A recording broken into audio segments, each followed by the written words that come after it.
Hi, I'm Katie at the Fabric Squirrel, and today I'm going to show you how to use your bunting templates. So I sell these on my Etsy shop and on my website. They are designed and 3D printed by my husband, so we can print them in all different colours to match your craft room. You can order the pink, we've got red, and we've got black. This is an example of a smaller one as well. So you can buy them as a set and have a mixture of both. So today I am going to use the larger one, and I'm going to show you how to make some bunting ready for the Jubilee. So I have got a selection of fabrics here. I've got a little bit of corgi fabric. I've kept the bit off the end for myself, but it was a little bit faded, so I thought, oh well, I'll keep that for myself. I'm going to use the London Red Bus and the post box. I thought there's always a royal occasion or a celebration just to celebrate being British, so I'm sure this will come out again, but just to make sure it doesn't go to waste, rather than back it with the same fabric, I am going to back it with some Easter fabrics, so I can bring this out at Easter every year. It's only one side that's on show outside my house anyway, so it just seemed like a good opportunity to use these beautiful fabrics from Lewis and Irene as well. So these are Lewis and Irene, and these are Craft Cotton Company, and they're both some of my favourite designers, so it will be a good combination. Right, I'm going to show you first of all what I'll do first. So take one of your fabrics. Now you see you're not going to have it on the bolt, you'll have ordered the amount that you need. Measure your template, so you'll see that the template is 22 centimetres and a half. This is actually the biggest that we can print on the machine, so you could just order a long quarter. A long quarter is a quarter of a metre, but long ways across, and it'll be more or less exactly what you need. So you'll just need to trim it down a little bit, so that's what I'm going to do first. I'm going to find 22 and a half on my cutting board. I'm just going to cut straight down, so I've got a nice long strip like this. I'm going to do that with each of the fabrics now. So I'll fast forward through this bit.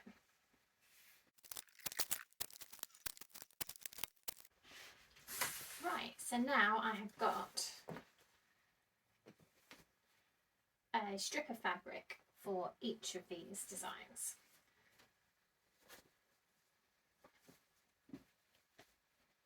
Right, I'll show you what to do next. Right, so now we're going to start cutting out our bunting. What I'll do is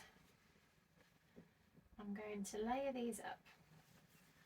So I always do at least 2 or 3 at the same time. So as long as you've got a nice sharp rotary blade. I'll just put a new one on, so it should be good.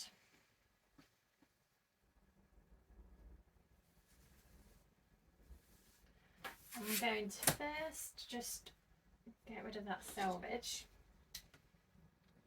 Put that to one side. Now on the templates there is this sticky out bit which makes it much easier to handle.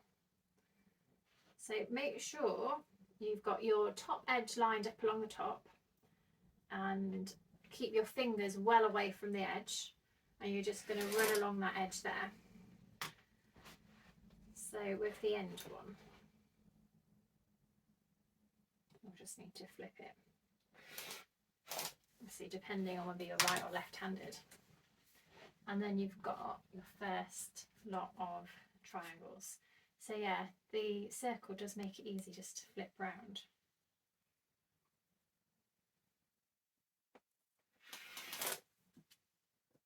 And then go all the way along.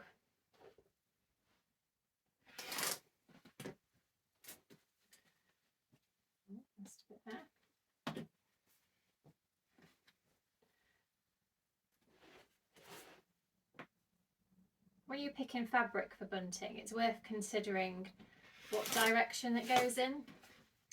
So these rabbits are hanging upside down on half of them, whereas these rabbits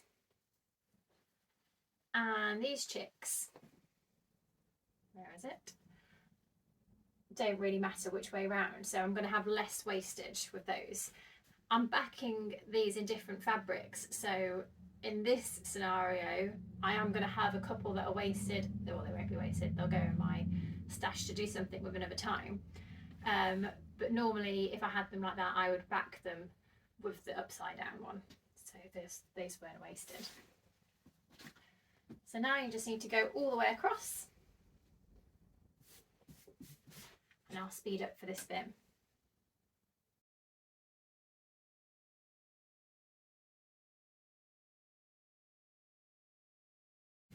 Okay, so now I'm going to do the London fabric.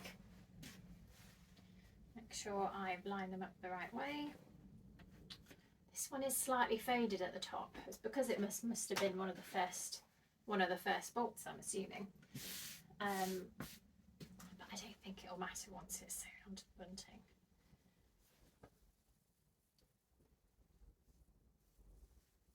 So make sure when you, especially if you're layering up, that you have got them all facing the right direction. So that would be annoying.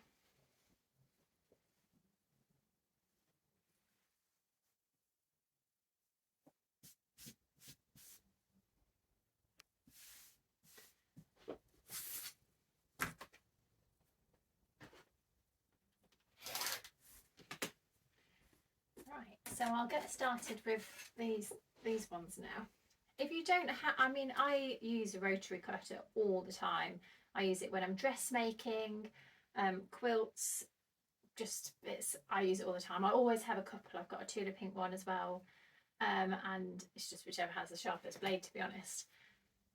So if you do a lot of sewing, I definitely think it would be an investment.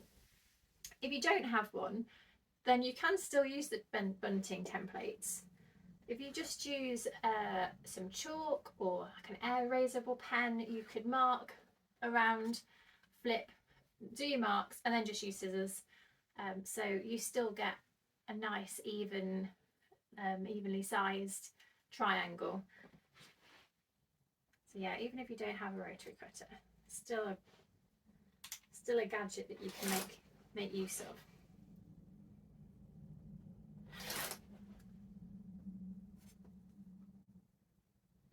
There are a few different ways of making bunting. This is just my preferred way. It's just how I've always done it, so that is the way I'm going to show you.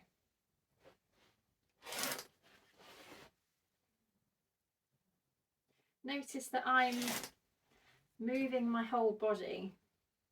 Always get a work surface as big as you can, and make sure you move your equipment and move with your fabric. So the last thing you want to do is, this is when mistakes and accidents happen, if you forget to move and you're like leaning over or you're going towards you. So yeah, just be conscious of your posture really. Your back will thank you as well.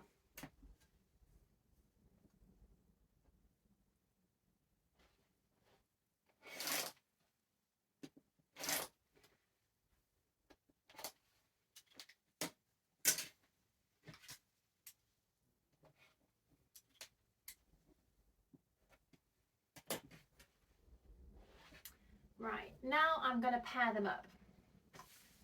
Oh, they do look good. Doesn't that one look good? Isn't it? Just as soon as they're in the triangle. I mean, these are all quite busy patterns. If you had a sort of a more detailed patterned fabric, you could use this to fussy cut around it, which is the reason why we've left the hole in it, because it's nice to be able to put it down and sort of see the fabric still behind. So yeah, that gives you that option as well if you need to make sure you've got sort of, if it's like a reef of something that is in the centre. That's worth pointing out. Now I've got my 3 there. So I think the most logical thing to do would be to pair up each one of these with these, and then it will be easier to lay out. I'm going to get an even match. Now I'm going to put the darker one with the darker fabric, so I think that makes the most sense. You're not going to see through it. I don't think there's going to be a lot in the other two. Probably go yellow and red because it's slightly darker than that one. So that is how I'm going to pair all mine up. Now I'm going to take you over to the sewing machine. Now all we're going to do is with a 1/4 inch seam allowance, so down the edge, stop, twizzle, and then come back down the other edge. And when you've finished, you'll need to snip these corners, but I'll show you that when we get to it. Okay, so we are ready to sew our triangles together. So we have got right sides together, and I'm going to just do a 1/4 inch seam allowance all the way around.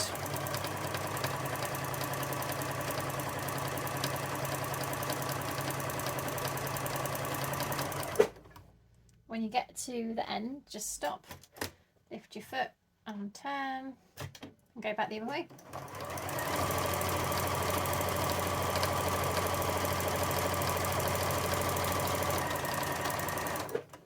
You only need to do those 2 sides because this is going to be hidden by the bias binding. So now we'll just keep going round. This is called chain stitching, so rather than cut the threads and things each time, you can literally just keep going with your next bit.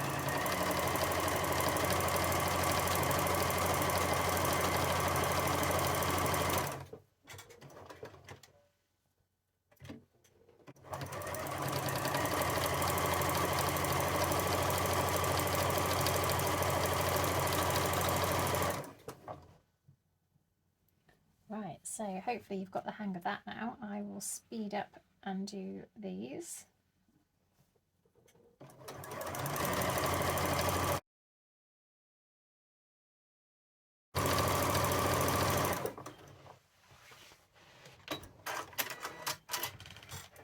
Right, so you now have a very long string of bunting ready to be turned.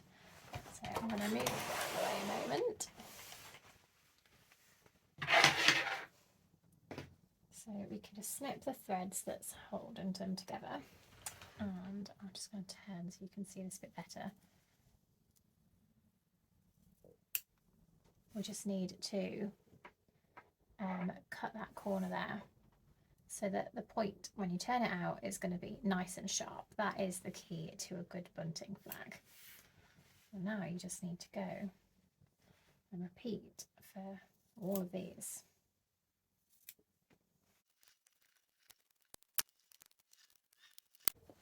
Right, all corners are clipped. Now I need to turn them out. So I always have something pointy ready at hand. Today it is a chopstick.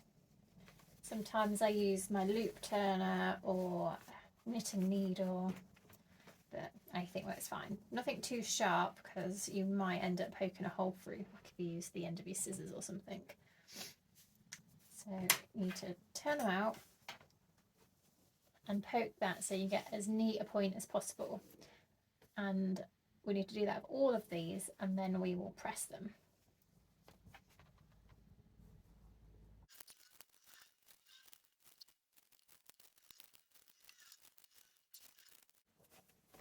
Okay, we're on the last one. I do love the details in these fabrics. It's not until you do this little fiddly bits that you notice them, like the Union Jack paw prints, and you don't particularly notice it at first, but the red buses in the background, there's like a grey outline of the London Eye, and then Big Ben and things, so it's like the fabric that keeps on giving. Right, let's go and take these over to the iron. Okay, so I didn't think that I needed to show you how to iron. So once you've got all your pressed triangles, they already look so much better. it's now to decide what order to put them in. So I'm going to just have a play, I think. I quite like the order they were set in there, to be honest. Let's do a repeat. Like a 2.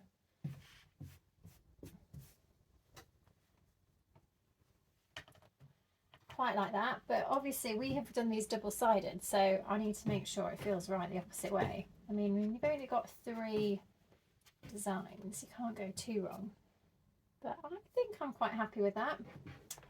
So if I don't get confused on my sewing machine, I'll go postbox, buses, corgis, postbox, buses, corgis,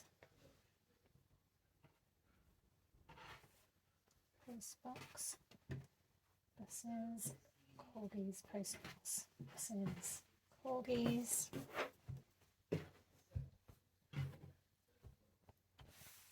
Okay, so we're all ready to go. So I had got red and blue binding, especially for Jubilee fabric, which would have looked wonderful. But obviously I've done this double-sided, and that is going to look really odd with, yeah, that's not going to work. So I'll stick to good old-fashioned white, and I'm going to bind it with the white. Get my sewing machine back. Okay. So you just order the amount that you want, but I tend to just do it straight off the roll. To start off your binding, I tend to just fold the edge over first and then fold it in half, so you don't end up with a raw edge at the end. You won't be able to start right off the edge because it will feel a bit bulky. Just gonna nip that up a bit. So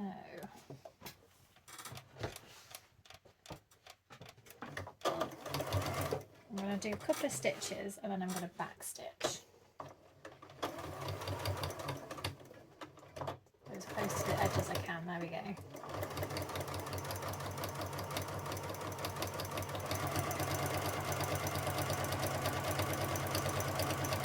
So to make your tail,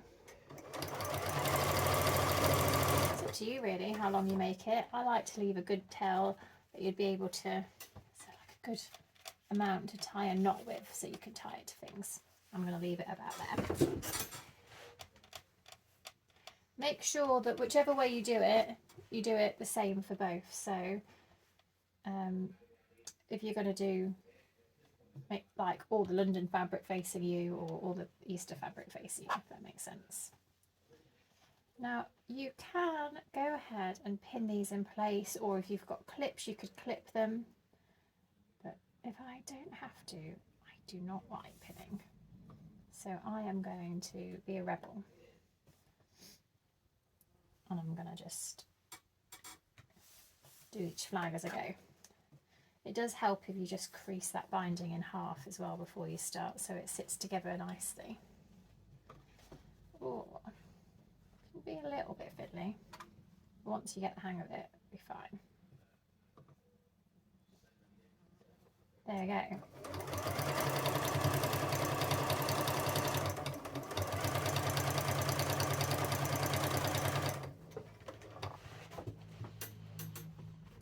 Now just stop just before you get to the end, so it's going to give you a bit more room. Now the gap that you leave is entirely up to you really. Some people will leave like a few inches, other people like to overlap it so it really does butt up next to each other.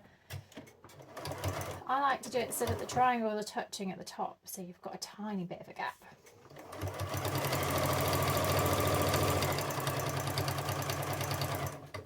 If you've creased this, then it should be the same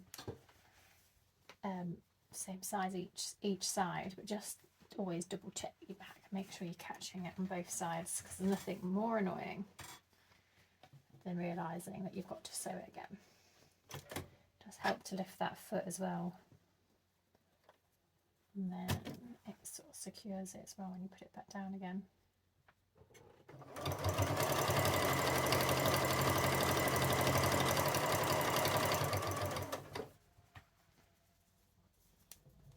it's a case of just keep sewing.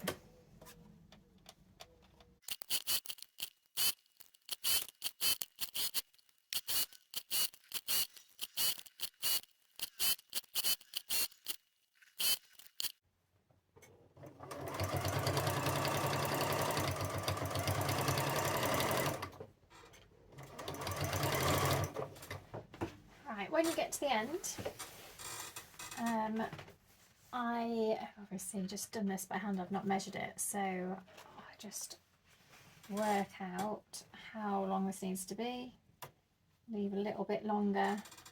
I've got my little scissors handy, but that'll do. And snip, so I know that I get the same length. Fold that edge over again.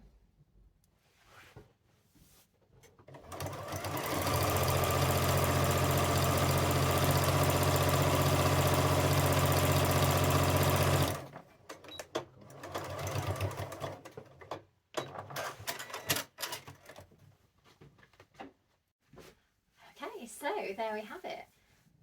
We have got Jubilee on one side and then Easter on the other. The boy's birthday is around Easter time, so I know for a fact that this will get used every year. And I love it. As you can see, it's quite long. In fact, let me measure it for you. So I'll do it from the flags. That's 1, 2.